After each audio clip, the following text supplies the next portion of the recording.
Ang impeachment na ito ay maliwanag na disenyo ng Marcos administration, hindi para malaman ang buong katotohanan, kundi upang pabagsakin ang kalaban sa politika.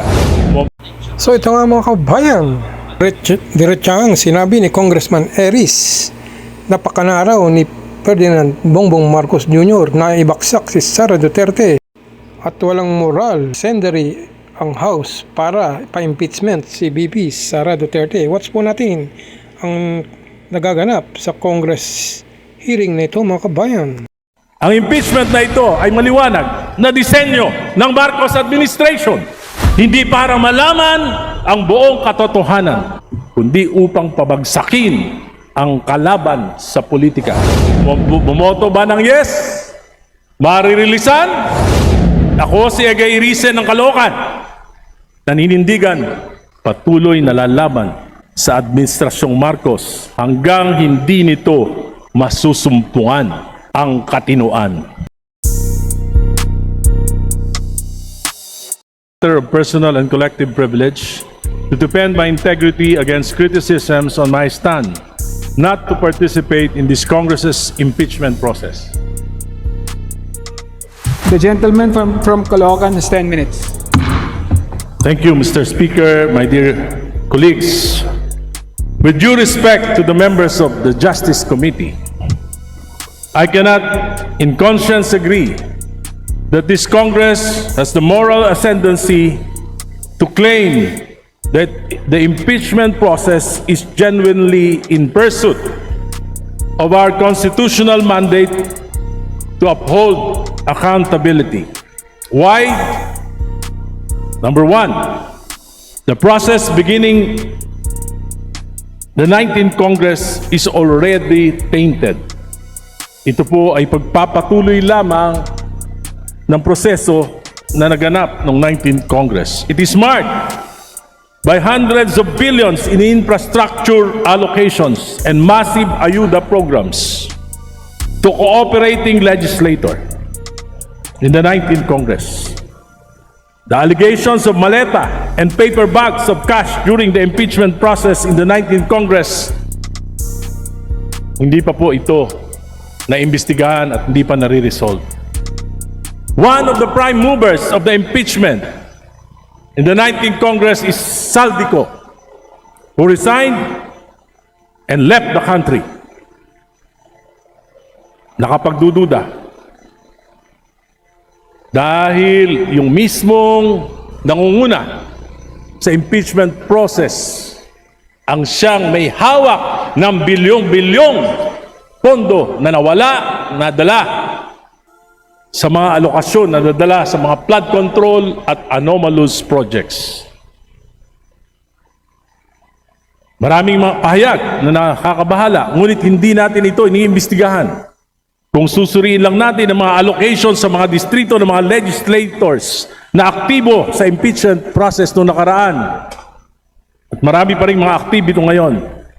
In particular, in the 2024 and the 2025 national budget, magugulat tayo sa laki nito. Even in my opponent in the last elections, the 2025 elections, publicly admitted that she signed the impeachment of VP Sara Duterte in aid of allocation.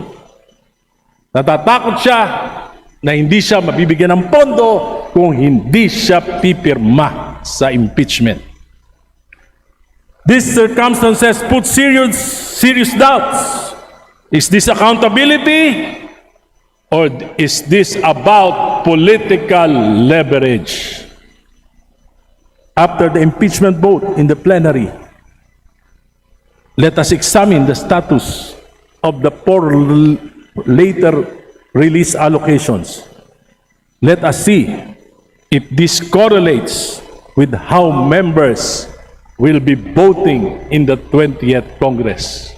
Yung bumoto ba ng yes? Maririlisan? Yung bang bumoto ng no?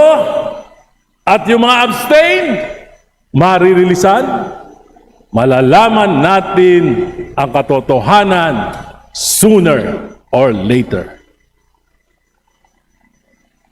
Ang impeachment na ito ay maliwanag na disenyo ng Marcos administration, hindi para malaman ang buong katotohanan at para panagutin, kundi upang pabagsakin ang kalaban sa politika at upang makalusot sa pinakamalaking nakawan sa kasaysayan ng bansa.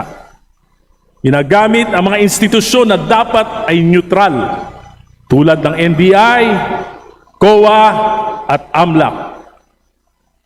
This impunity, nakakabahala po. Kailan ito titigil? Paano? Pag ako na, at tulad ko, na bumabatikos, paano kung gusto kong patahimikin? Gagamitin din ba yung mga ahensya na ito? Baka magulat pa tayo. Maulit ang kasaysayan. Magamit ang mga institusyon para sa pagpapanatili sa kapangyarihan. Naganap na ito. Nagmalabis. Si Pangulong Duterte, maraming inapi. Katulad ni Congresswoman Laila de Lima. Ako, dahil ako ang kauna-unahang nagsalita laban sa war on drugs, tinanggal ng Duterte administration ang alokasyon sa aking distrito. Ginipit. Spalit, kung ginawa ito ng administrasyong Duterte sa kanyang mga kritiko, papayagan ba natin na yung mga ahensya na ito sa ganitong sa kasalukuyang administrasyon gawin ito sa mga kalaban niya rin? This is impunity. At nakakatakot. Baka maulit ang kasaysayan. The Committee on Justice for the first time in the history of Congress did not allow a member to pose questions to witnesses or resource persons. Hindi ako nagkaroon ng pagkakataon tanungin ang mga kadududang pahayag ni Madriaga at iba pa. Dahil hindi ako miyembro. Wala po ako natatandaan sa 5 kongreso na dinaluhan ko. Kahit hindi ako miyembro, nakakapagtanong ako. Ngayon lang, dito sa Justice Committee. Alam ko po, maraming galit kay Pangulong Duterte. Sapagkat sa amin po sa Caloocan, ang daming collateral damage ng war on drugs. Nanindigan ako dahil sa pagmamalabis na ito. Pero ngayon, hindi ko naman papayagan na dahil si Duterte lang, magmamalabis tayo para apihin siya. Kung gagawin natin yon, anong kaibahan natin kay Duterte? Di parang si Duterte din tayo. We cannot be loud against the Duterte, but silent against Marcos. There are clear signs of abuse, of misgovernance, or cover-up of corruption that cause our country and people economic distress. Today, inflation has reached 7.3%.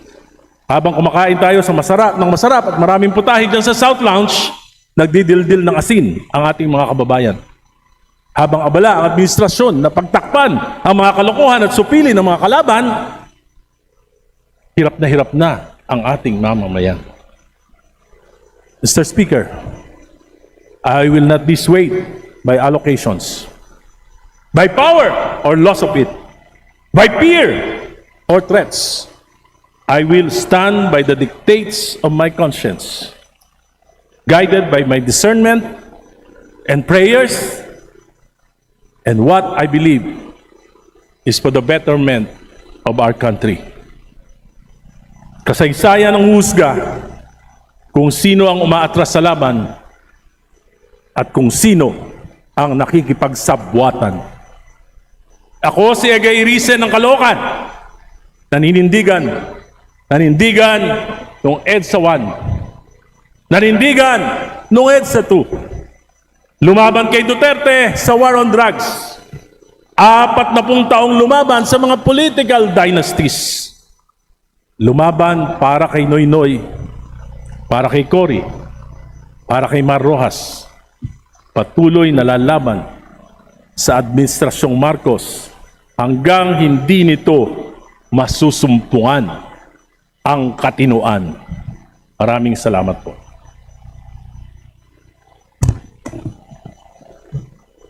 Majority Leader. Mr. Speaker, I move to refer the speech of the Honorable Arisi to the Committee on Rules for its appropriate action. Is there any objection? Hearing none, motion approved. Majority Leader. Mr. Speaker, I move to suspend session for a few minutes. Session suspended.